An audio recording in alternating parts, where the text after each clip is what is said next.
Good evening, everyone. We'll get the State of the City started here. I'm Doug Markline, President of the City Council. And many of you today were at the Forward Janesville luncheon.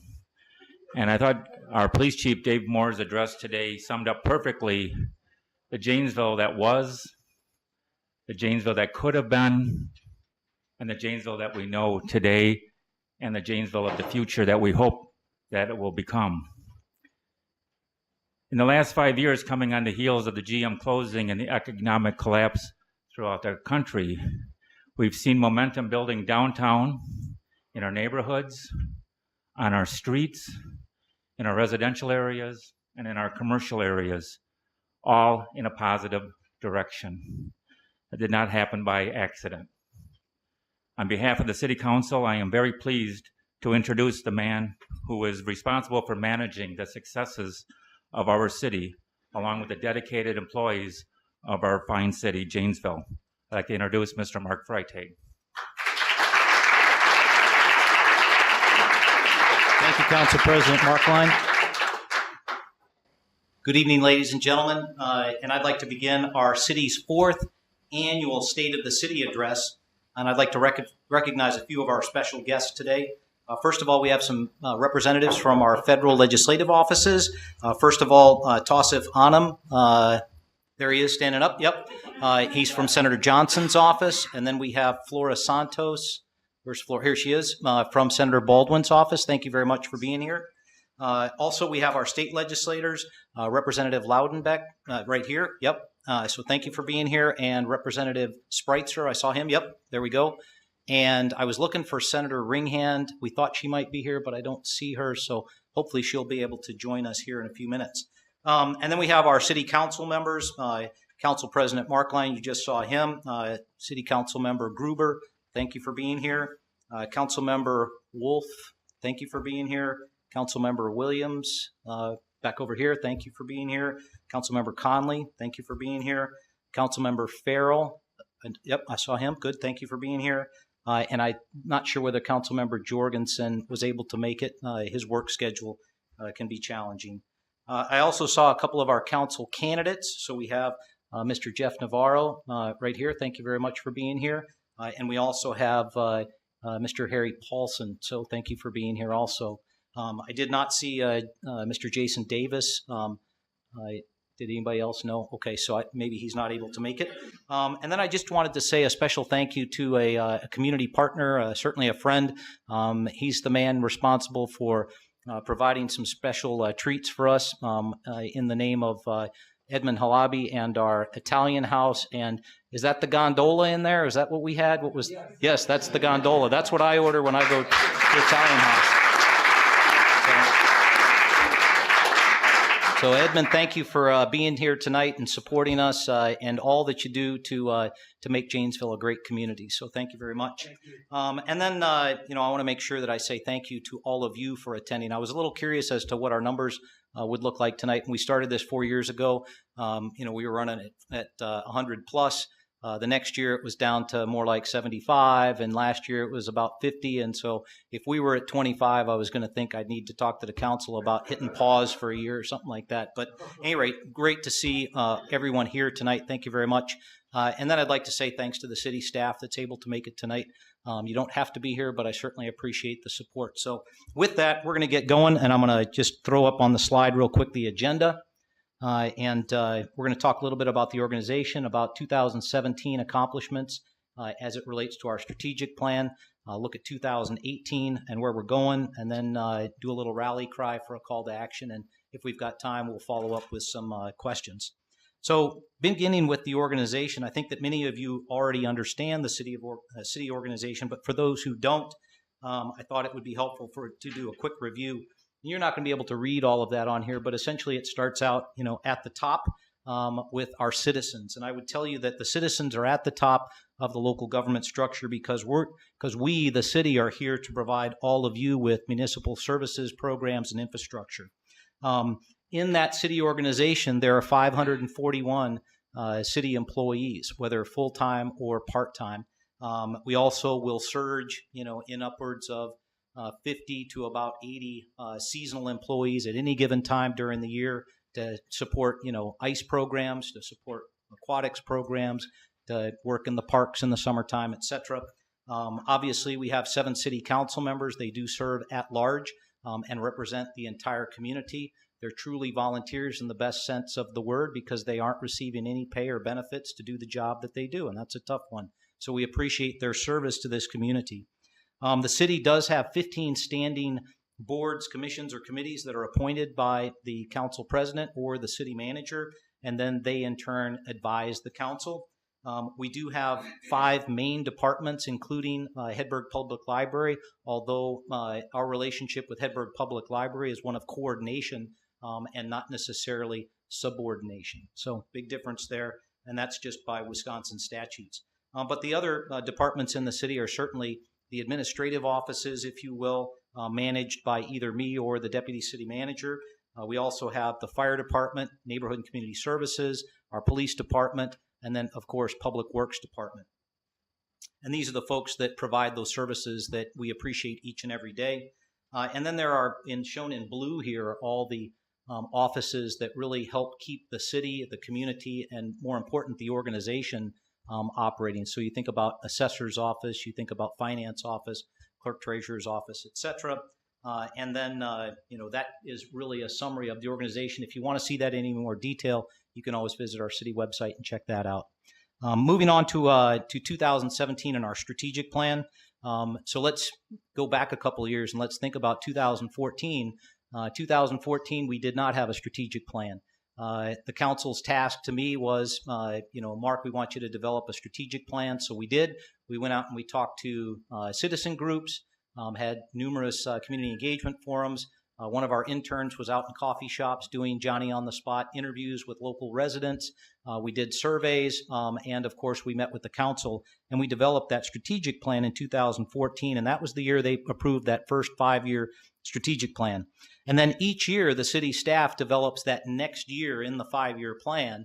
We adjust on the current 4 years, if you will, and then in December, like they did this past year, they then will approve that next year's 5-year plan. So in December of this past year, they approved the 2018 to 2022 strategic plan, which hits all the things that we want to do as a city, as a community, as an organization.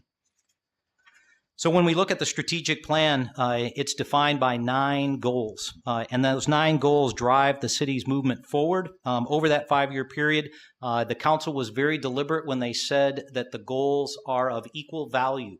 Because these are all important things to our community. They're listed alphabetical, and not one is more important than the other. So as I circulate around the city, I continue to hear comments. You heard these during Forward Janesville's luncheon today, if you were in attendance, that there's tangible progress in the community and that there's momentum in our downtown. And I would wholly agree and believe that this progress and this momentum is based upon really 3 things. Number one, a good economy. If we didn't have a good economy right now, this would be a different world for the city of Janesville. I believe that when the economy is growing, there are more opportunities that present themselves, new construction, new jobs, new people, and right now that's a reality for Janesville. So the economy has a lot to do with what's going on. Number 2, we've got a strategic plan. And I would tell you that I think that what makes the difference right now is because of that strategic plan, we're making decisions based upon those priorities that we've collectively agreed to. And then more importantly, we're not getting off track or running based upon an individual's whim or, some identified resource issue. We're working, we're providing towards those strategic goals, towards those objectives, towards those tasks to make things happen. And then the third thing, and I think this is really why you all and your participation here tonight, your attendance here tonight is so important, and that is we've got community buy-in. The community believes in what the city's doing because it's improving the community. When the community sees a good, strong economy, when they see that the city is being financially responsible with its tax dollars, with its revenue streams, and getting the things done that the community has spoken out and said we want to get done, case in point roads, they buy in. And so that's what's creating this positive movement, this momentum. And so it's an exciting time to be here in Janesville. And so I want to address a few of the things that we've identified or we've done and accomplished in the city in 2017 as we look at that strategic plan and the 9 goals. So the first goal of our plan is the downtown, and we define that as positioning our downtown as a vibrant neighborhood where commerce, culture, entertainment, and history intersect. And so the city and the whole community, as you well know, are in the implementation stage of the ARISE plan. And phase 1 includes creating a downtown, a town square. In 2017, we completed the first phase of improvements to the west side of the town square. Not to mention, we removed the 60-year-old parking deck that had straddled that river for so long. In October, we launched the square. This first phase of amenities at Court River and Dodge Streets included the Great River Lawn, stone seating, steps leading down to the Rock River, a floating dock, and a kayak/canoe launch area. And so it's just, as this picture shows, just a beautiful setting, day or night, and it really is going to become that community central draw and that place where the community congregates. And that's, right in line with what the ARISE plan in the vision really had gotten to. So in 2018, we're going to complete the west side of the town square improvements. We'll begin by converting Court Street to two-way traffic. That will go from about mid-April to mid-May. And then in cooperation with Forward Janesville and specifically the Forward Foundation, they've raised a whole lot of money, and I think we're somewhere between $400,000 and $500,000 project for an interactive water feature that's going to be the showpiece of that town square. It's going to have water, it's going to have lights, it's going to have music, it's going to have water going up this way, it's going to have water going up this way, it's going to have water going that way. It's just going to be fantastic. And oh, by the way, it's all centered around a sculpture, work of art, globe kind of theme. And so I'm excited to see what that looks like. And we're certainly very, very fortunate and thankful to have the partnership that we have with Forward Janesville, specifically their subcomponent, Forward Foundation, which is the money source, the Janesville Performing Arts Center, and Downtown Janesville Incorporated, and then obviously our Janesville Area Convention and Visitors Bureau, which I think Christine is here. And so it's a great partnership going on, across the community, specifically in the downtown. And then as we work through the summer construction cycle, we're going to see River Street converted into a festival street. And so that's a major project. There's a lot of under the surface work that needs to be done before we make the top nice, if you will. But that's a significant activity for us to do. And so we're excited about that.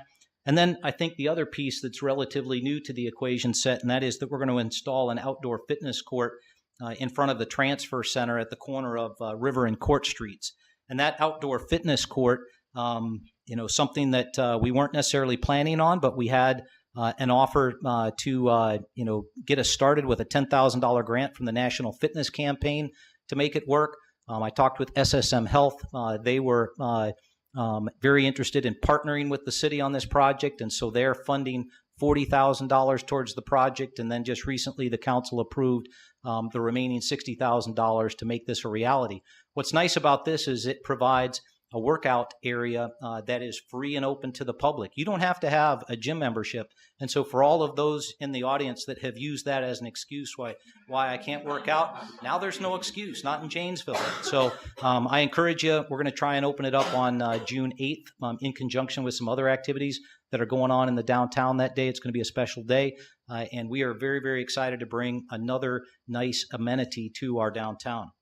In 2019, just kind of looking forward a little bit, we're going to complete the town square improvements on the east side of the river.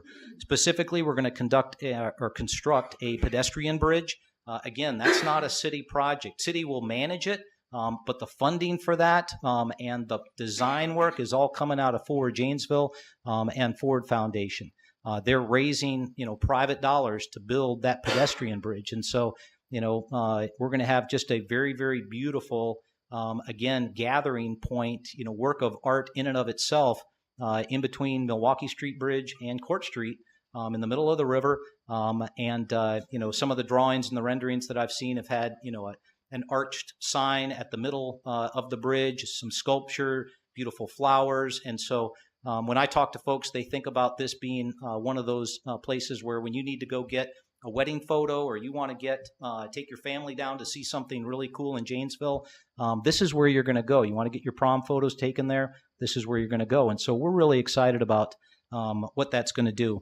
And then in conjunction with that pedestrian bridge being built, we're also going to see Milwaukee Street Bridge in 2018 start to come down. And then in 2019, you're going to see it rebuilt. It's going to look relatively the same way that it does, with the beautiful arches underneath, that kind of historic character to it. And in conjunction with that project, you'll see some road improvements from the bridge to Main Street, and then from the bridge to River Street. So that's all one project. So it's an exciting time. And I would tell you, by the end of 2019, the town square is going to be done. So then the next big project is in 2020. We move on to the West Milwaukee Street Rehabilitation Project. We had earlier this week on Tuesday night was a community engagement forum. Frankly, had some new ideas, one of them being back-in angled parking. And the group that came on Tuesday night, they were interested in perhaps trying that. Didn't sound so terrible. And then the article, Jake, I don't know if you wrote that or not, but the article on Wednesday morning, thought did a great job of kind of laying it out. And I'm excited about having a nice new street like West Milwaukee Street that's pedestrian friendly, business friendly, and it complements our Main Street renovations that we did a couple years ago. So a nice new addition in 2020 going to happen. And that's as much as I'll talk about the downtown. But I would agree, momentum is the key word. Lots of good things happening on the city side, but we couldn't do it without all of those partnerships that we have with other organizations in the downtown, and then frankly all of the business and property owners who are making things happen, based upon their own business plan or business model. So it's wonderful news. Moving on to the economy, that's our second strategic goal, and it's to facilitate continued growth and diversification of our local economy. In 2017, through TIF development agreements, the city invested $6.7 million, which translates to $35.6 million in private investment. TIF development agreements in 2017 led to $485,000 in additional property tax increment, which is what allows us to do things, and then 288,000 square feet of additional building space, and a total of 88 new jobs. And in 2017, kind of on that same theme, we issued 93 new home permits and also issued 208 more building permits than we did in the previous year in 2016. So, when we get a little bit later, we're going to talk a little bit about the economy and specifically some of our data points. But, the message and the thing you're going to pick up from those data points is that we got a good thing going on in Janesville right now, and for that matter in the state. So, but before I get there, I want to talk a little bit about something that I heard when I arrived in Janesville 4 years ago, a little over 4 years ago. And I talked with folks, and I always heard the phrase, Janesville's the city of slow and the city of no. And I was like, wow, that is a terrible phrase to hear about your organization, your community. And so, asked a lot of questions, took a lot of feedback, came back and talked to the staff. And we all agreed, that's not something that we want to be known for. And so what can we do to change, whether it's reality or perception? We got to change that. And so we've been working very, very hard over the last 4 years, specifically in terms of development and the development community to lift that phrase or that burden off of the city as a whole. And to that point, I'd like to provide a few statistics. First of all, the state requires that building plans are reviewed within 15 business days. That's the state's standard. Here in Janesville, our average is 9 business days. So doing pretty good there. Sadly, on the state's side, the state itself is 4 weeks. So I would say Janesville's doing pretty good. We're operating within their standard, and by the way, much better off than the state. And I'd like to take a second to share an email that I recently received about our development team, because a lot of these conversations focus about our development team. And so you may recognize the name, and I do have his approval to read this email, but Steve Doran, he's from Galway Companies. He worked with our team to redevelop the Old Menard site.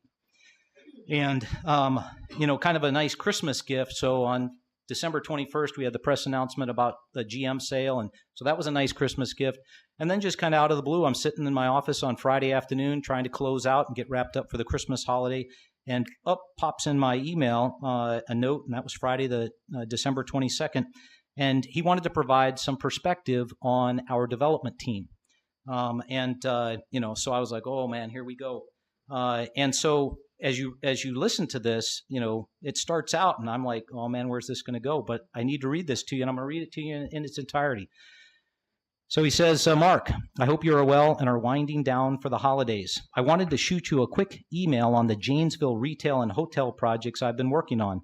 I've had a few experiences on this project with your staff that stuck out to me. I've been building and renovating shopping centers in various communities across the Midwest for the last 15 years.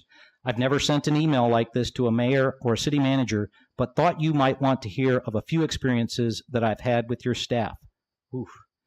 I know for certain that if someone had this type of experience with my employees, I would want to hear about it.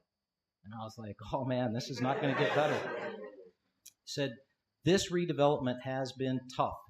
Dealing with Menards and the national retailers that are backfilling the project have been wearing. If not for your staff, their business-like mentality and willingness to creatively problem solve, I don't think this project would ever have come to fruition. There are three key people I primarily dealt with whom I wish I had the opportunity to work with at every city I develop in. So when I call your name, I want you to come forward. Gail Price, Tom Clippert, and Dwayne Cherrick.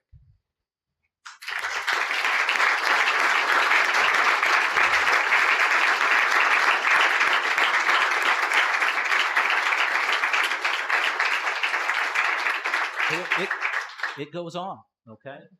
And so you're going to be a little embarrassed, but that's okay. To begin with, Gail Price. He said, I started this project with Gail. Gail lives and breathes Janesville and is by far the best economic development guy I've ever had the chance to work with. As you know, we had a shortfall and needed city assistance via TIP. Gail was tough, but was also fair. He scrubbed our financials like a bank auditor and pushed, pulled, and squeezed to ensure he wasn't leaving any taxpayer money on the table. I've done a few TIF deals, and I've never seen this happen with a city employee. But Gail is more than that. He assisted with helping us convince the retailers we worked with and the hotel developer we're working with that Janesville is no longer a GM town, but a growing and diversified Midwest city. Among other things, he also helped with research, coordination, and painted the picture for us on how to get this project together. Gail single-handedly could be the reason this project actually happened. I could go on and on about Gail, but I assume you already know that you have a rock star with him. And I do, and I recognize that, and so I want to say thank you. Okay?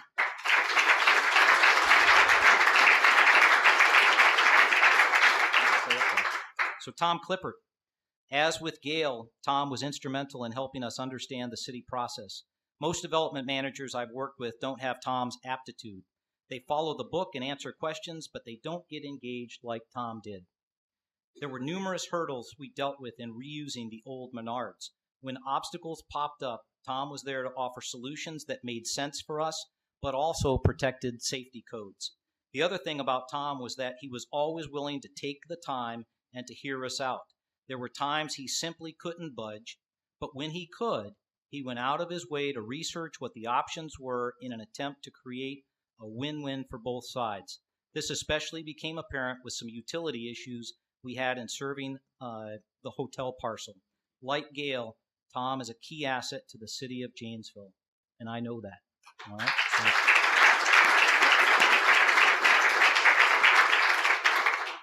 And then to Dwayne, he said, I often met with Dwayne on the front end of projects. What I liked most about Dwayne was that he laid the groundwork for how to get things done.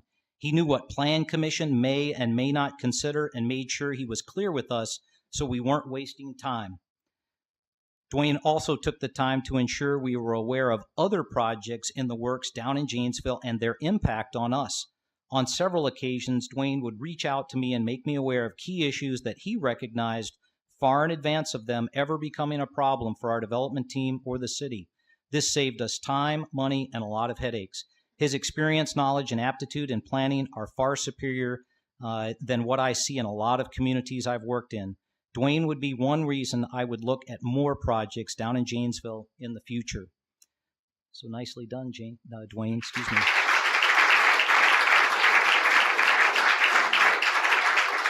And so he concludes, he says, I sure wish your neighbors in the north had the talent lineup you did. I can't tell you how long it's taken me to get similar projects approved in Madison, Milwaukee, and the surrounding suburbs. And at the end of the day, the municipalities got the same product that Janesville did, and in a lot of cases, less than what Janesville got. I've enjoyed the opportunity to work in Janesville, and I look forward to working on more projects there in the future. If you ever need a letter of recommendation to developers considering your community or your staff, let me know. I'm happy to help in any way that I can. Happy holidays, Steve Doran. So what a great Christmas present for the community, certainly for these three gentlemen. They are rock stars. We've got a great development team.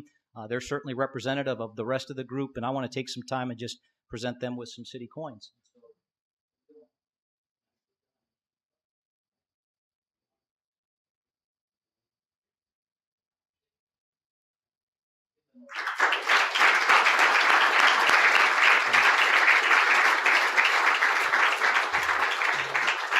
So, folks, I think what that tells you is that, you know, Janesville will work with you.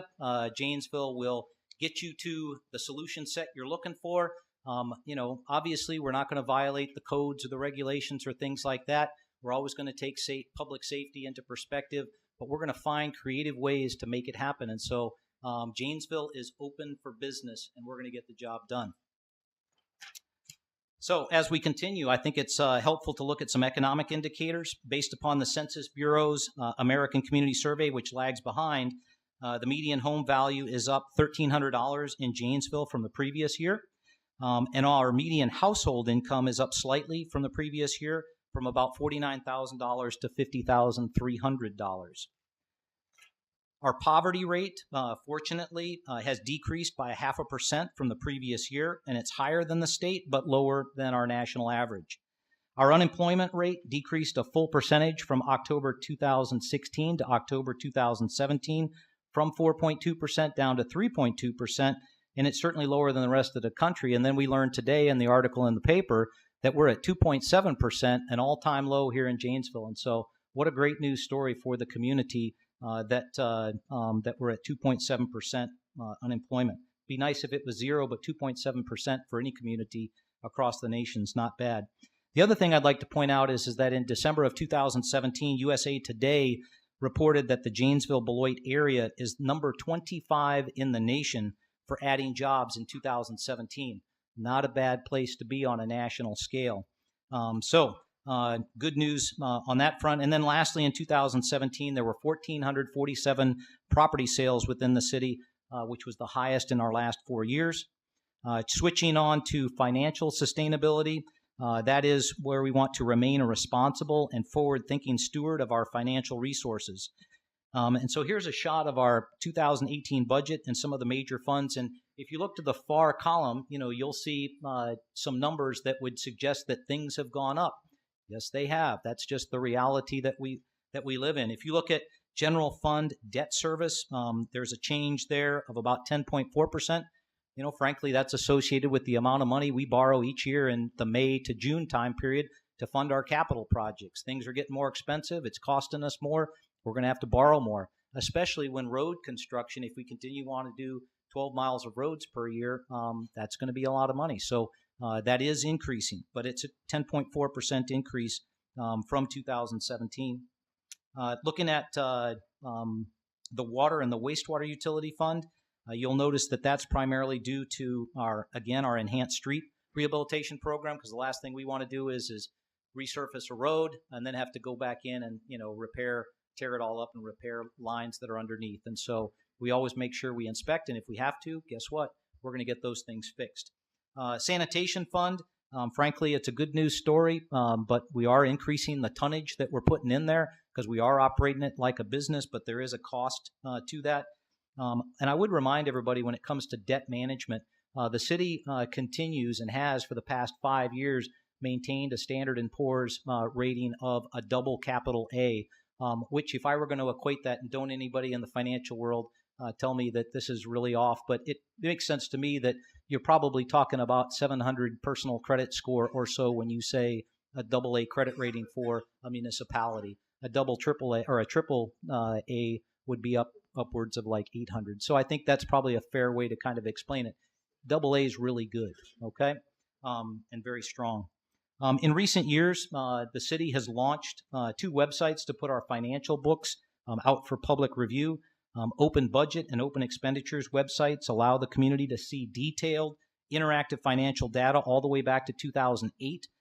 If you want to see how much we spent on snow plowing last year, you can go to open expenditures and dive into it as much and in as much detail as you want to.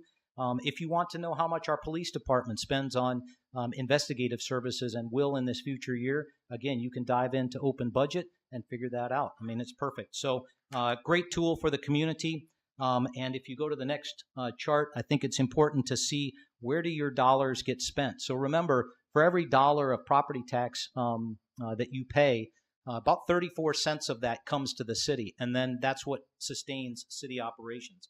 Of that money that comes to the city, we spend about 50% of it on public safety, police and fire activities. And without a doubt, no reason, to question that. We need both of those services in a great way. And then public works is at about 19%, general government about 10%, library 9%, and it rotates on around. But, it's important for folks to realize, a lot of money out of our general fund is going towards public safety, specifically police and fire, and we need to do that. Moving on to our next chart, this one shows how Janesville stacks up compared to our peer cities in terms of the amount of property taxes and state shared revenue that we get to fund our full spectrum of municipal services. And we've used this chart before, and I think what it shows you is when you look at the revenue that the city is able to bring in and we compare it against all of our peers, there are 14 other peer communities, we're at the very bottom, and we're an anomaly. We have low taxes and low shared revenue, which puts us at the bottom. When you look at our sister city to the south, Beloit stacks up pretty good on there because they have low taxes, but the system works for them, and they have very, very high shared revenue. And so, it's working for Beloit, but it's not working, nor has it worked for the last 16 years in Janesville. And so we've worked with Representative Loudenbeck and our other state legislators. They were good enough to be able to get us an additional $583,000 this year to put into the 18, 19, 20, 21, and 22 budgets, so 5 years running. But if you look at that in the big scheme of things, it doesn't move the mark very far. And I think one of the things that you'd appreciate is that if we were to be on the same level as Green Bay, so if we just moved up just this one level and covered that gap right there, that would bring an additional $6 million to the city of Janesville. Imagine what we could do with $6 million if we just moved up one place. That's all it would take, but we got to fix shared revenue, and we've got to get some other things fixed, but that's a big one. And I know Representative Loudenbeck certainly knows that. Representative Spreitzer gets that. Senator Ringhand, Representative Kolste, they all get it. And so the challenge is getting the system changed, right? So, yep, I'm getting a north-south nod. There we go.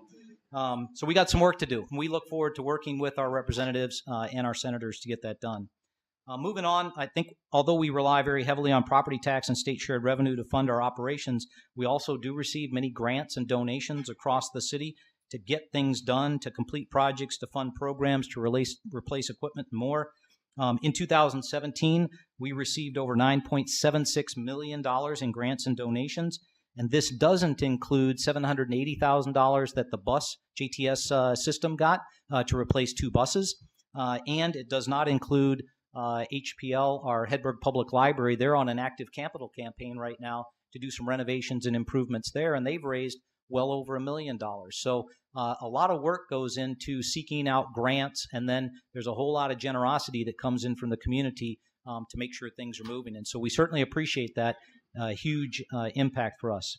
Moving on to image and engagement, this is how we strategically communicate our city's strengths priorities, and initiatives while maintaining trust and confidence through effective engagement. And so some of the major accomplishments here, in 2017, we launched Park Place Performs. It's an online performance dashboard. If you haven't checked this thing out, I encourage you to do so. I was just on it checking our status before the meeting tonight. And what this is this is a resource where any member of the public can check and see how we're doing on our strategic plan and meeting those tasks. You can dive in. There's a lot more detail than most people would want, but just having an appreciation for knowing, are we on track or are we off track, is certainly of value. But I would encourage you to check it out. And I think that as a testament to the success of what we're doing, our intent is to be transparent, to be accountable, to be accessible, and to be responsive. And our efforts to date, and specifically with this dashboard, they're setting a new standard for transparency, for accountability, for accessibility, and for responsiveness across the state for our municipalities. And I'm proud to remind the community that this past spring, the city of Janesville, and in particular Max Gagan, our finance director, won the Wisconsin City County Manager Association's Outstanding Program Award for putting this together. And this wasn't something that, was easy. This was a lot of work. But again, in an effort to be transparent and to provide better information for the community, that's why we did it. Additionally, last year, the Clerk Treasurer's Office launched a new option for receiving utility bills via email. So if you don't want to get the hard copy letter in the mail anymore, you can sign up to get it via email. And there's even an option on there now where you can pay your bill online. So we finally hit the 21st century. And then likewise, JATV, our great cable news network station, began live broadcasting the Alcohol License Advisory Committee, our Plan Commission, and our Community Development Authority meetings on Charter Channel 994 and the city's website. That's something we haven't ever done before, but we did it in the name of transparency, accountability, accessibility, and responsiveness, making sure that the community could see those meetings occurring live or recorded. In 2017, JATV also produced and assisted in producing 197 video programs to engage and inform the Janesville community. And then I think another great outreach effort is what our recreation division does in the fall with the Enchanted Forest. This year we had a record-breaking 8,486 attendees with over 320 community volunteers that helped out. So just an amazing way to engage the community. Transitioning on to infrastructure, where we build the community's foundation of well-planned, maintained, dependable, and sustainable infrastructure. Lots of things going on. We've already talked about all the Arise activities, but I would tell you that our IT department completed Phase 3 construction of the Metropolitan Area Network, which extended fiber optic cable across our city infrastructure. And because we're dispersed, that was a major effort. But think about all the places that now are hooked up to fiber because of that. The JTS Transfer Center, the Senior Center, Hedberg Public Library, the water utility, WISCNet, which is one of our providers, the demolition landfill and the sanitary landfill. And we also worked with our partners at Rock County to hook in the courthouse so that the courthouse is now hooked up to fiber optic cable, all in the name of partnership. Engineering, as you know, constructed 12 miles of roadway, plus the work on Austin Road and the work on East Milwaukee. With our street rehabilitation program, they were recognized here a couple council meetings ago for receiving Wisconsin Asphalt Pavement Association's Asphalt Innovation Award for 2017. And then DPW operations made upgrades at the sanitary landfill, including a new waste compactor, a new pavement, new public drop-off areas, and a new waste oil collection tank. And so these are all positive steps moving the community forward and taking care of a lot of things, frankly, that have been neglected over the years. Moving on to partnerships, as I've said, we really are focused on embracing and enhancing collaboration with local, regional, national, and our global stakeholders in order to realize shared success.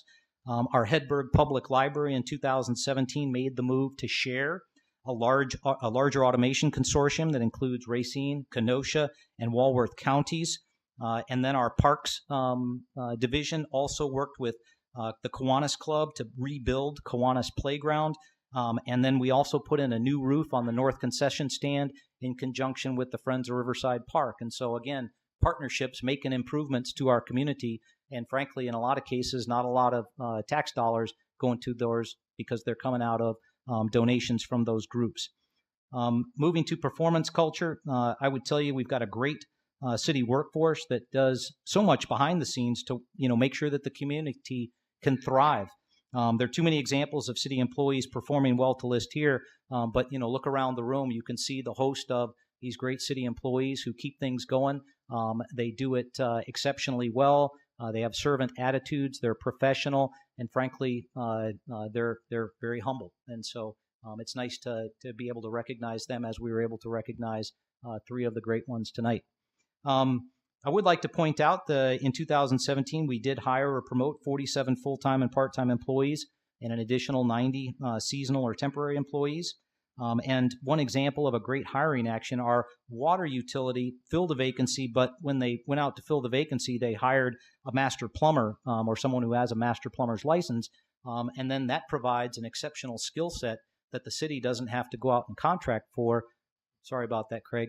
But we can do that stuff internally then, and that's a great news story. And it's an example of how we can bring people into the city workforce to do great work. Moving on to our next strategic goal, and that's the Rock River Corridor. Again, our Rock River Corridor, this is what we're talking about when we talk about the unifying natural feature of our city. For many, many years, people think about the Rock River as the thing that divides the city. You went to Craig, you went to Parker, you grew up on the east side, you grew up on the west side.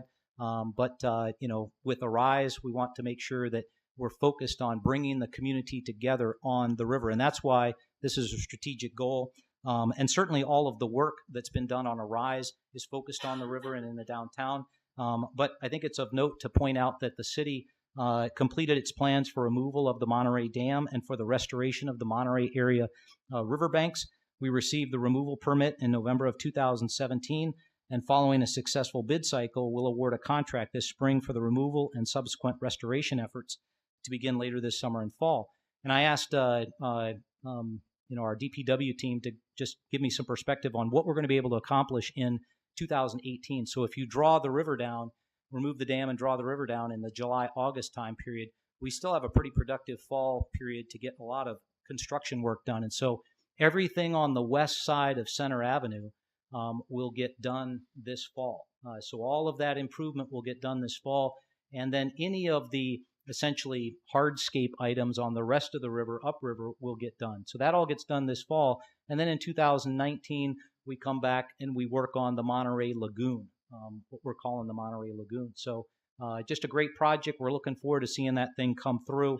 And we're going to move on to our next goal, and that is a safe and healthy community. I think it's worthwhile to spend some time here because we do put so much effort into what we provide the community for police and fire services. So in 2017, the police department guided the community through the Joseph Jakubowski manhunt, the largest law enforcement operation in Janesville's history. And thank you to the police department and the Rock County Sheriff's Office for making that a great event for you all, but one that kept us safe and no bloodshed involved, at least none that we heard of.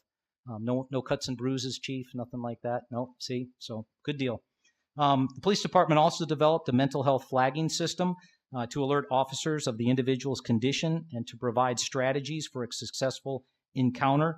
And this mental health flagging system has gained not only statewide attention, but national attention. And so, just another way where Janesville's making its presence known at the national level. And although we experienced a spat of gun violence over a 7-month period this past year, all suspects were identified and arrested. The department analyzed the incidents from a number of perspectives and placed preventative strategies in place. And since June, the gun violence has really subsided. So great news story, great effort by our police department. And then, to their own credit, the police department and also our senior center both received reaccreditation from previous accreditation processes. And so, police department's been accredited, Chief, for how many years? Yeah, like 5 iterations, 3 years, right? Yeah, so about 15. I mean, that's a great news story, a testament to probably why we have a 25-year crime rate, low crime rate here in Janesville. And then I wanted to talk a little bit about the fire department. First of all, fire departments are all about shiny new red things, and so I know they're excited, and I'm excited for you to have a shiny new red engine that went out to station number 4. What's the bumper on that thing now that we've changed the bumper numbers? You guys even know? 814? Okay, all right, there we go. You guys got to teach me the new numbering system. But the engine design was the result of a modified specification process within the department and purchased through a cooperative program where we were able to save approximately $140,000. And that's because, they worked with another city to do that project. And then more importantly, they went through and said, what do we really need versus what do we really want? And we got what we really needed. And so we saved $140,000. Great work. We also had the Janesville and the Milton Fire Departments finalized a shared services agreement, which included shared administration. Fire Chief Randy Banker was appointed the fire chief of the Milton and Milton Township Fire Department on October 1st of 2017. And again, in 2017, the fire department handled approximately, think about this, 10,218 calls for service. So in 2017, for the first time in our history, we went over 10,000 calls for service in a year. Which I guess that's probably not a good thing, especially when we're not expanding to a large degree our fire department. So what that means is that's 28 incidents per day, and our calls for service place the Janesville Fire Department as one of the busiest fire departments in the state at 112 calls per firefighter per year. And so we appreciate all that you guys do. Janesville Mobilizing for Change, an organization that is federally and state grant funded, works inside the library for Mr. McCormick. They received a 3-year, $100,000 a year grant from the Department of Health and Human Services to prevent opioid abuse and misuse by women. And then they received years 6 through 10 of our Drug-Free Communities grant, which is $125,000 a year to educate and prevent alcohol and prescription drug abuse among teenagers. And so kind of wrapping up on safe and healthy communities, our housing division assisted 25 low-income households with down payment assistance to purchase their first home.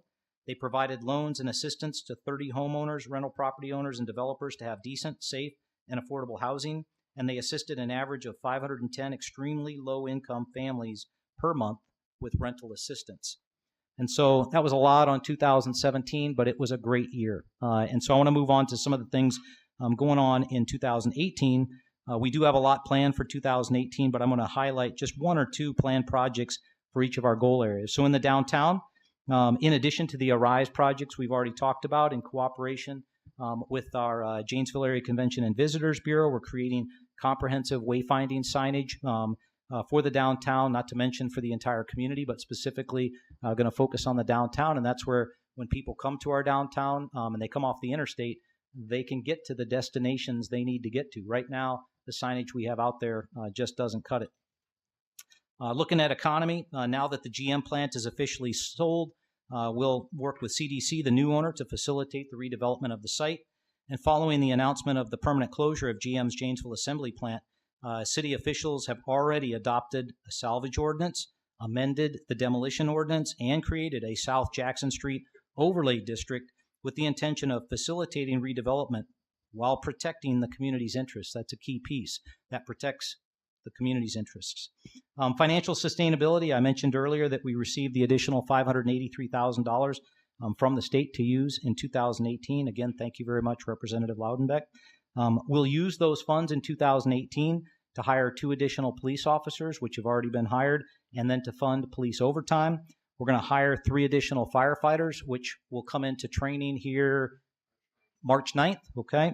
We're going to reduce, or we actually already have reduced Janesville Transit System's base fare by 25 cents and all the associated fares. I mean, that's just not something that happens in most municipalities. Rates normally go up, and we were able to bring them down. So good news story.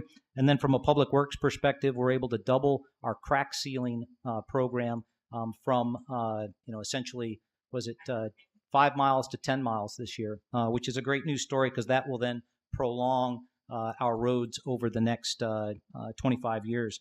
And then we're also paying for 2 special assessments that have been identified by our Employee Engagement Task Force of things that the employees want the city to take a look at. One of them is our personnel policy review, and then 2 is our IT system and how it operates both from a software and a hardware perspective. I'm looking at image and engagement. In 2018, we'll complete a renovation of these council chambers as part of a larger City Hall roof replacement project. And of note, our council chambers operate with basically the same technology and the same look and the same style as it did when dedicated on August 3rd, 1968. So 50-year anniversary is coming up this summer, and that's why this project's important, because we want to have a ribbon cutting out here on August 3rd. And so these pictures are some of the renderings of what this room will look like after construction is complete. And so moving on to infrastructure, we'll continue our expanded street rehabilitation program in 2018. The map on your screen shows the streets that will be rehabilitated in 2018. And if you want to get a closer look, because it's a little difficult to see from here, that will be available within the next week on our website. We'll also complete a feasibility study for a building here in the future, an indoor sports facility, which would have potentially 2 ice sheets, ice arena, perhaps an indoor soccer field, perhaps an indoor walking track, perhaps an indoor playground facility for children, concessions, restrooms, et cetera, et cetera. We'll see where that one ends up. And then we'll construct pickleball courts at the Riverside Park, which is supported by fundraising efforts of a private group of pickleball enthusiasts. And the good news story there is that the council gave them until 1 May to raise their funds. And so they started mid-December, and they've already raised all their funds. So they're done. 30 days into it, and they've raised $35,000. So again, a very generous community, and a community that's focused on providing those extra funds to make sure we've got some really neat things in our community to offer. Looking at partnerships, we are routinely supported by over 600 volunteers across the city. And in 2017, city staff has worked on developing a volunteer program. So we have some checks and balances and how we operate when it comes to volunteers. And in 2018, we're going to launch that program for all of the city volunteers. And so we're excited about getting that on board. And then in moving to performance culture, we'll continue to make sure that we're addressing tasks or issues that the Employee Engagement Task Force review and report recommended. And so continuing on a steady state. And then Rock River Corridor, as previously mentioned, we're going to work on this west side predominantly in 2018, and then in 2019, we'll move towards that Monterey Lagoon for the Monterey Dam project. I'm looking at safe and healthy community. I think as Wisconsin's DOT continues the I-3990 expansion project, the fire department and other personnel will continue working with them to ensure readiness for responding to emergencies, especially during the busy summer travel season. And if you haven't paid attention, because the fire department made an issue, they've built ready access ramps from our neighborhoods so that they can get onto I-3990 if there's an accident out there and you can't get up because of the backed up traffic with congestion.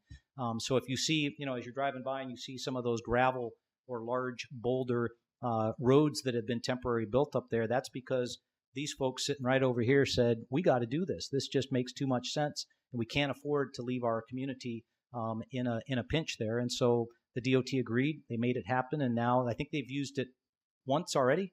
Yeah, once already. So, money well spent at this point, saving lives.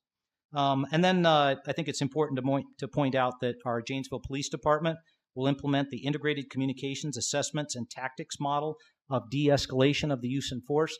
One of the things that the chief prides the department on is the fact that, their first reaction is not to draw their weapon. And I know that is a tragedy and occurs in other communities across the nation sometimes, and I don't want to judge that, but I am very, very pleased and proud of the fact that, our department understands rules of the use of force and what are proper de-escalation measures, in order instead of escalation measures. So, Chief, keep that up. Great work. Fire department's going to try and keep up with the police department and get themselves accredited. So that's a great news story. I know that's a huge undertaking, and that will take several years to get going. But again, accreditation and Public Works, they've also got the itch, and so they're going to become the first Public Works department in the entire state to get accredited. And so, kudos to both of those departments for taking that challenge on. And our Housing Services Division is well underway in standing up a vacant building program where we didn't have one 30 days ago. So some great things to ensure that we've got a safe and healthy community. And so looking at some of the future challenges, frankly, these challenges have not changed because they're pretty straightforward and true from a year to year in Janesville. And I just wanted to kind of highlight those. We've talked about the legislative issues, and we know that both at the federal and the state levels, aid and dollars, are becoming more scarce. And so aid programs, they're going to be reduced over time. We just got to work through that. So that's a challenge. And then, occasionally we get unfunded mandates, both from the federal government and from state government. And so legislators, we need some help with that. Unfunded mandates don't help us much. That's a hard thing to handle. And then certainly erosion of local control. Fiscal revenue restrictions and increasing costs to provide services. We've talked about that when in regards to shared revenue, in regards to levy limits, the lack or the inability of a municipality to establish a local sales tax here. I think, the county has a half-cent sales tax, and John Beckert, I think, mentioned today that, that brought in, for the county, about $12 million in 2017. Janesville's portion would be something of that. I'd guesstimate $7 million. Again, $7 million to put towards our road program would mean we don't have to borrow any money for roads. We could pay for that out of operating funds. But that's one of those challenges we got to work with our legislators to resolve. Organizational, aging workforce. One of the things that we talked about here about a week ago at the council meeting was that folks stay for a long time. They come here. It's a great organization, great culture, great climate. They like doing what they do, and they stay for 5, 10, 15, 20, even upwards of 40 years. And that's a great news story. But that means that our workforce is a little bit older. Average age is 43. And so when those folks that have been here for 30 plus years, they leave, there's a whole lot of institutional knowledge that gets lost with them when they depart. The good news is that we continue to hire quality people to come in and, help build the bench, if you will, over time. And so when someone leaves, there's someone that's, just as qualified, ready to step in and fill his or her position. And so it's a great system that we have going on here. Socially, I'll tell you, the perception of local government continues to just eat at me, if you will. It just really frustrates me. I look at the city workforce, 541 employees, working hard each and every day to deliver the best possible service program and infrastructure that they can to their community. We still have folks that, believe that we're, somehow shorting them or spending their money unwisely or whatever. And I know that's reality, but we work very, very hard to do the best that we can for the community. I would tell you 2017, when I look at the year, from a city manager's perspective, I don't care where you are in the country, this has been a banner year. I'm talking a banner year. We met the community's requirement on roads and then some. Arise is underway. We've got more jobs than we know what to do with, frankly. Drive around town, you'll see job signs everywhere you go. We've got 25-year low crime rate. We've got great schools. And we just got an additional $583,000. Again, thank you, Representative Loudenbeck. And oh, by the way, GM problem set just got resolved, and it's moving forward. And so when I think about 2017, that was a heck of a year. Very, very proud of what the city staff was able to accomplish. Very, very proud of what the city council was willing to approve to get this community moving forward. And trust me, if they don't vote for it, it ain't going to happen. So we need you guys to support all these great initiatives, and we thank you for supporting those initiatives. But this community is moving forward, and I would project, based upon the plan that we've got in place and the leadership that we've got in place, that 2018 will not be a banner year, but will instead be a starburst year. And so it's going to be a great year in 2018. So the question is how can you help?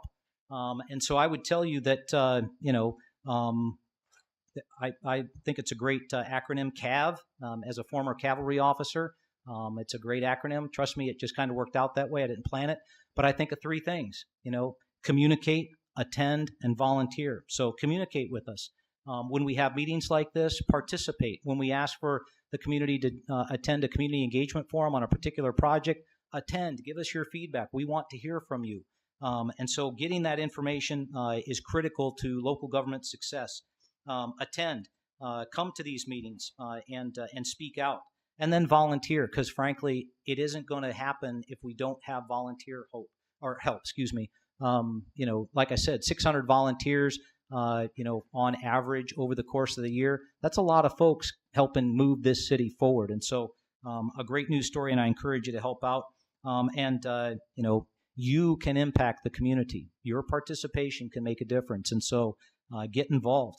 Lastly, I would tell you to stay connected. You can always connect to the city on our city website, but you can also find us on Facebook. You can follow us on Twitter. You can receive emergency updates via Nixle program from the JPD, you can even call us or come see us. We're always open. And then as we wrap up, and we are right on time, I just want to say, first of all, thank you to Maggie Darr, to Jeff Zakowski, to Jamie Balsinger, and Carrie Salas from my office. They're the ones who planned the presentation, the open house. They set everything up. They coordinated. And so it's a great event this evening. And so we thank all of them. Can we give them a round of applause?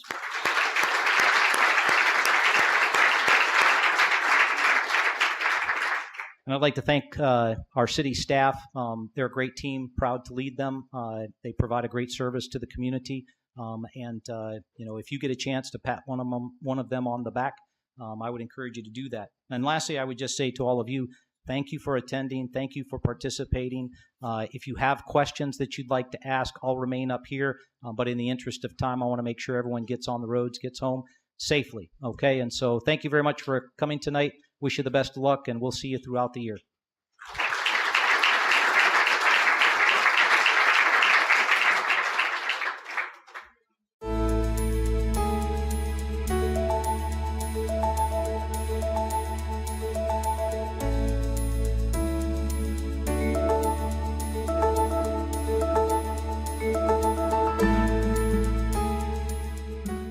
Hi Janesville, I'm Maggie Darr, Assistant to the City Manager in the City Manager's Office.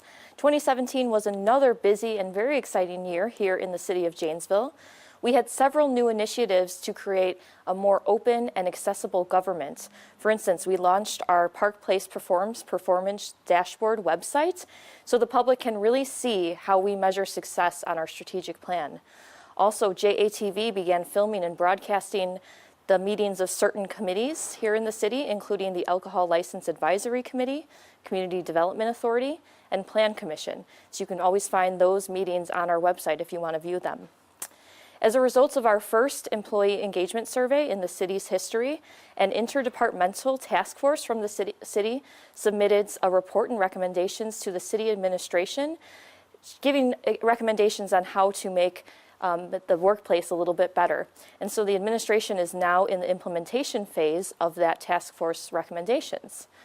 The Clerk Treasurer's Office launched a new environmentally friendly way to pay your utility bills by signing up for email utility billing. So not only are you saving paper, but also saving a little bit of tax dollars if you sign up for email utility bills. And you can do that on our website.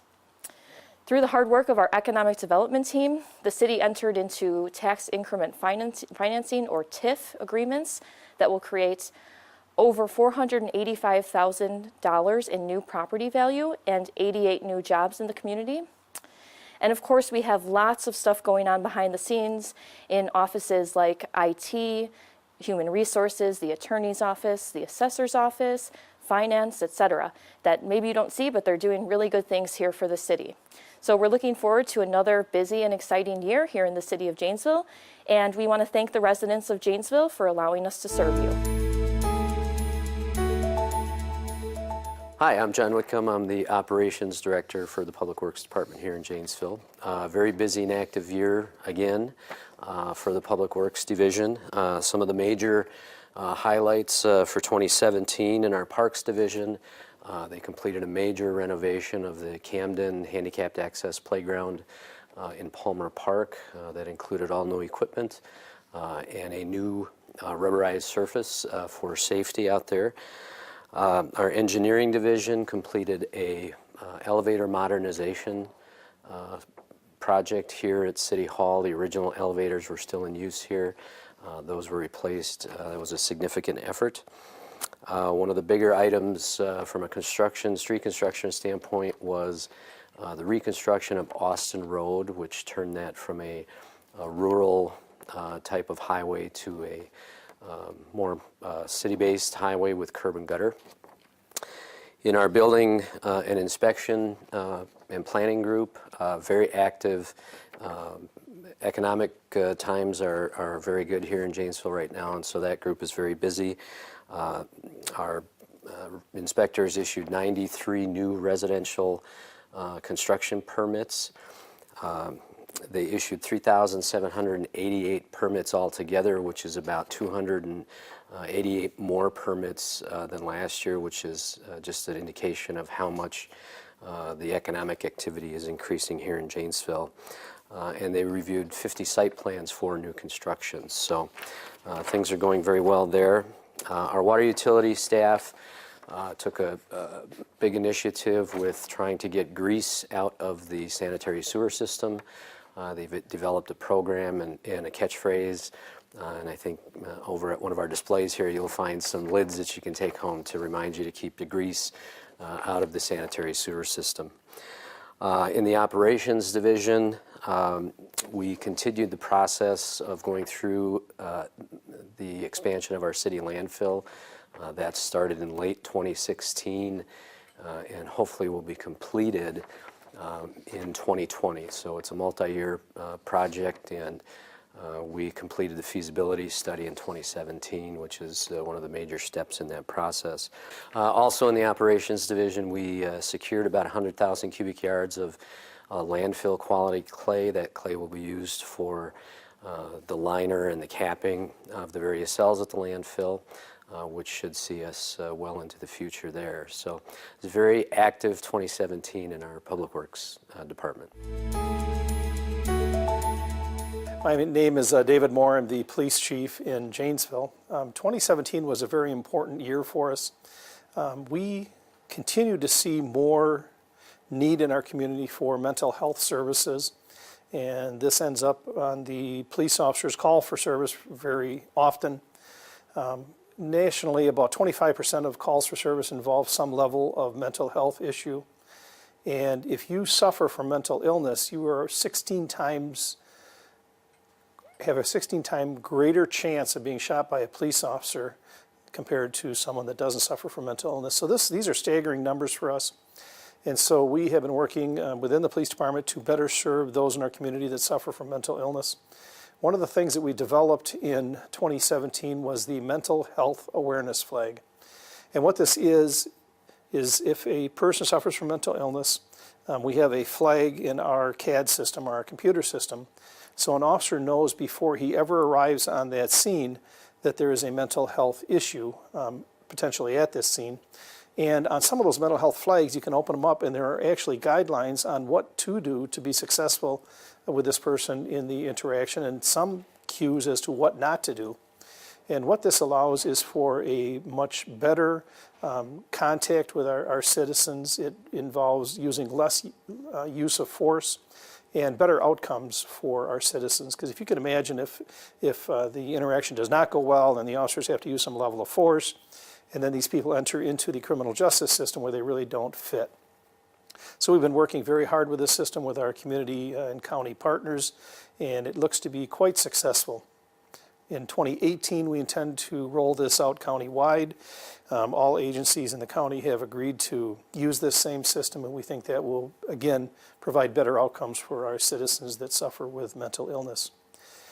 Also in 2018, we intend to continue our work with domestic violence, our heroin efforts, and our efforts in our neighborhoods. So we look for 2018 to be a very successful year.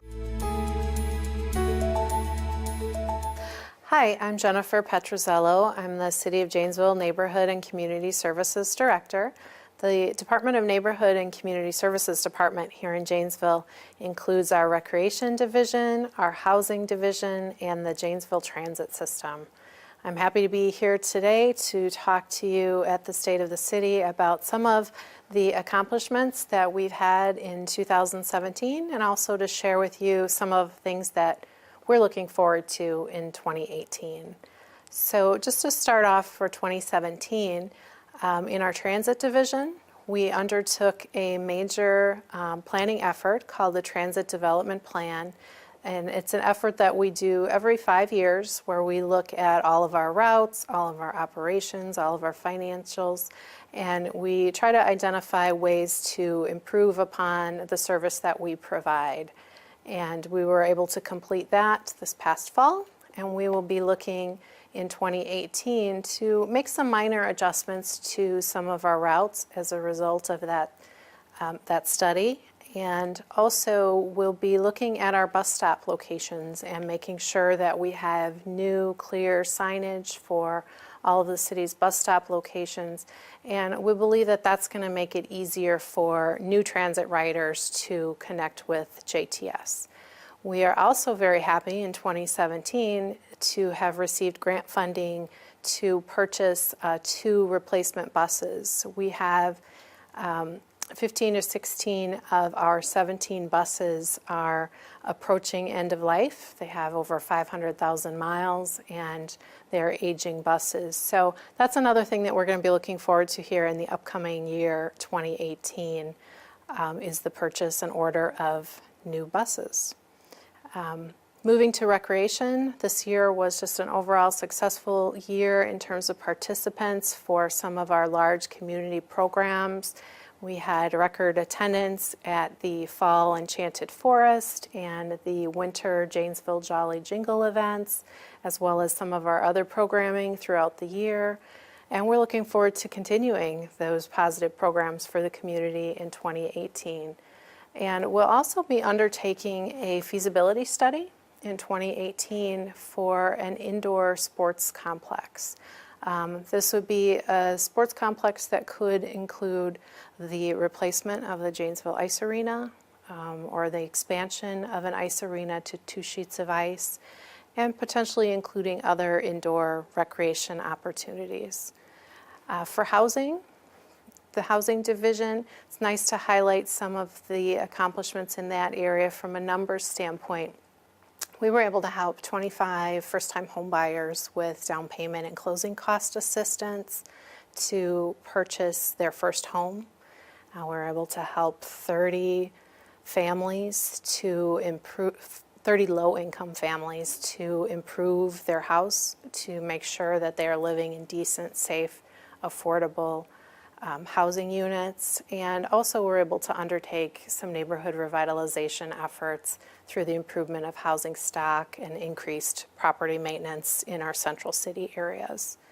For the upcoming year, we are going to be implementing a new program, the vacant building program. It kind of takes it to another level, and we will be looking at all of the vacant residential and commercial properties and making contact with property owners to encourage them to have a plan for the redevelopment of those properties. And we'll be doing exterior inspections to make sure that they're not becoming blighting or negative influence on the neighborhoods. So we're looking forward to that. That program will be funded entirely through fees paid by the vacant property owners under that program.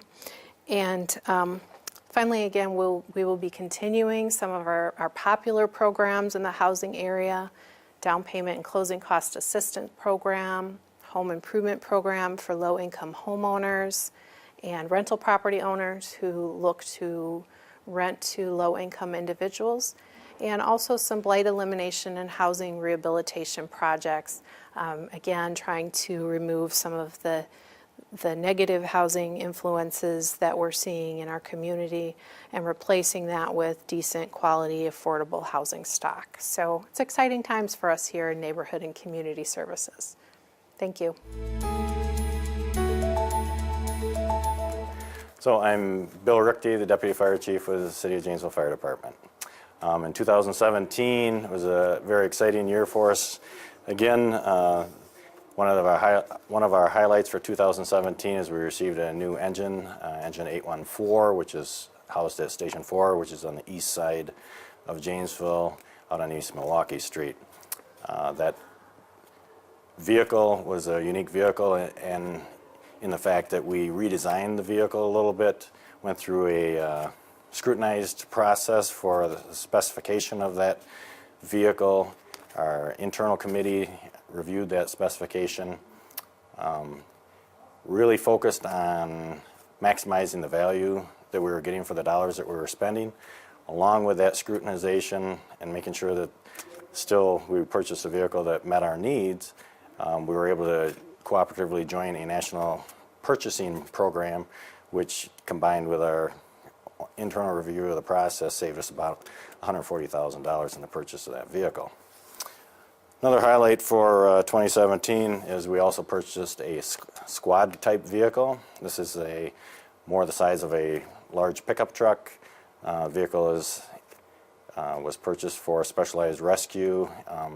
Vehicle gets sent on calls that involve anytime a subject is pinned or trapped, could be an industrial setting, could be a motor vehicle accident, and it will respond to all the area that we respond to in our response district.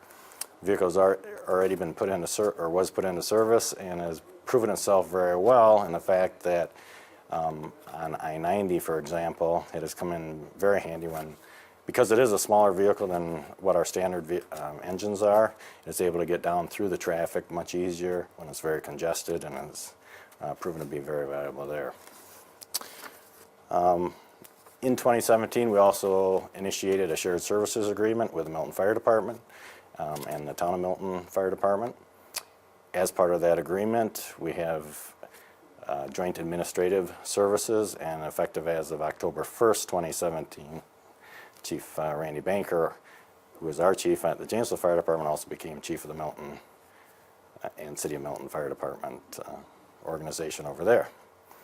So because of that shared service agreement and the shared administration, we are seeing an improved interaction with the Milton Fire Department and improved coordinated effort in our responses, serving the citizens of both communities in a more efficient manner. And again, 2017 also, it was a busy year for us, as I started out saying. Our calls have increased 3.9% from what they were in 2016, so the trend of increasing calls each year has continued. This year, or in 2017, we broke the 10,000 call mark. So we have over 10,000 calls, 10,218 calls for service in 2017. We did have a fire fatality, which is new for us. We haven't had one in several years now, but that fatality, we could not rule out smoking materials. What we have noticed is an increase in smoking-related fires, improperly discarded smoking materials, those kinds of things, and that last year we did see quite an increase in those types of fires. In response to that increase in calls of EMS service, we, in 2017, started implementing our 5th ambulance, which is located at Station 3, whenever staffing would allow that. So that has worked very well for us, and in 2018, we intend to continue staffing that 5th ambulance whenever staffing allows. So there's a lot going on at the Janesville Fire Department, and we're looking forward to another exciting 2018. Good evening. My name is Renee Bew, and I'm the Programming and Outreach Coordinator at Hedberg Public Library. 2017 was a great year for lots of things at Hedberg and a lot of different initiatives that we had started. We provided a lot of different programs for the community and responded really well to the needs of the community and the interest of the community. An example is we did some fake news classes at the beginning of the year in 2017 to respond to the big fake news reporting and discussions that were going on early in the year. We also welcomed a Pulitzer Prize winning author, Amy Goldstein, to talk about her book, Janesville, An American Story. We hosted over 183 people at the library for that event who got to hear Amy's story about collecting the information and meeting the people who provided the stories for her book. We also created elder care kits, and we're the first library in Wisconsin to do that. And the elder care kits are meant to be used by caregivers to use with people with dementia and Alzheimer's so that they can keep them occupied maybe and give them a little bit of respite while they're cleaning or preparing a meal, something like that. We also presented on that at a statewide conference in October, and our senior program and outreach person, Maureen Birchfield, presented that particular program. We also welcomed over 500 guests to our annual end of summer program, QuestCon. QuestCon is our version of Comic-Con, and we have a variety of booths and activities that people can do while they're there at the library. And it's one of our biggest events of the year, very family friendly, and we're looking forward to 2018 as it is the 5th anniversary of QuestCon. We also held our first Human Library event as part of our National Library Week celebration. And Human Library is where you can check out a book, which is a person, in order to learn about that person and hopefully break down barriers with people that you are different than you and better understand who they are. We look forward to doing that again in 2018 in May. We also increased our bookmobile visits over the summer, and we went to 20 different locations Monday through Friday and got books into the hands of a lot more people. Within the first 2 weeks of the bookmobile going out to the different sites, we had already signed up over 200 new people for library cards. That's a huge, huge amount. So that's a big step. And the bookmobile, we're already planning some of the sites and things we're going to do this summer also. We also launched our Rainbow Movie series in 2017, and we did that to offer a safe place to view and discuss movies featuring LGBT plus themes. We look forward to continuing that in 2018 also. And we held our 8th annual Night at the Library fundraiser, which is an event for the Friends of Hedberg Public Library. We also participated in Janesville's Jolly Jingle. It was the 4th year of that event, and we hosted events at the library and participated in some of the community events. And just one big number from that whole 3-day event is we had over 12,000 people at the Holiday Lighted Parade. So that's pretty amazing that we were able to be a part of bringing people from outside the community into the community and bring some additional business to downtown Janesville. We also, in August, held a solar eclipse event, which was amazing. I really thought maybe we wouldn't get very many people, but we had over 130 people attend that event and view the eclipse both on a TV screen and from inside the library through the skylight. It was amazing. We launched our first Mindset Matters program. We'll continue to do that series of programs, and it is our way to challenge the community to reimagine what's possible by utilizing library services. Another big thing for 2017 was working on our transformation remodel campaign. In 2017, we moved into our public phase of the transformation project capital campaign, and we reached the 1 million mark as of January of this year. We also launched our 100 Transformative Women campaign in support of the transformation project, and as of right now, we have raised $40,000 to this date from that part of the campaign. We also held our first Philanthropy Day program, and that is a way to celebrate the giving that people in Janesville do to the organizations throughout the community. And also as part of the transformation project, we began cross-training staff to create a central desk, and they have been working nights and weekends at that central desk to get our library users accustomed to having that central desk as part of the transformation in 2018. The campaign will be wrapping up in 2018, and so you should be looking for more information about that.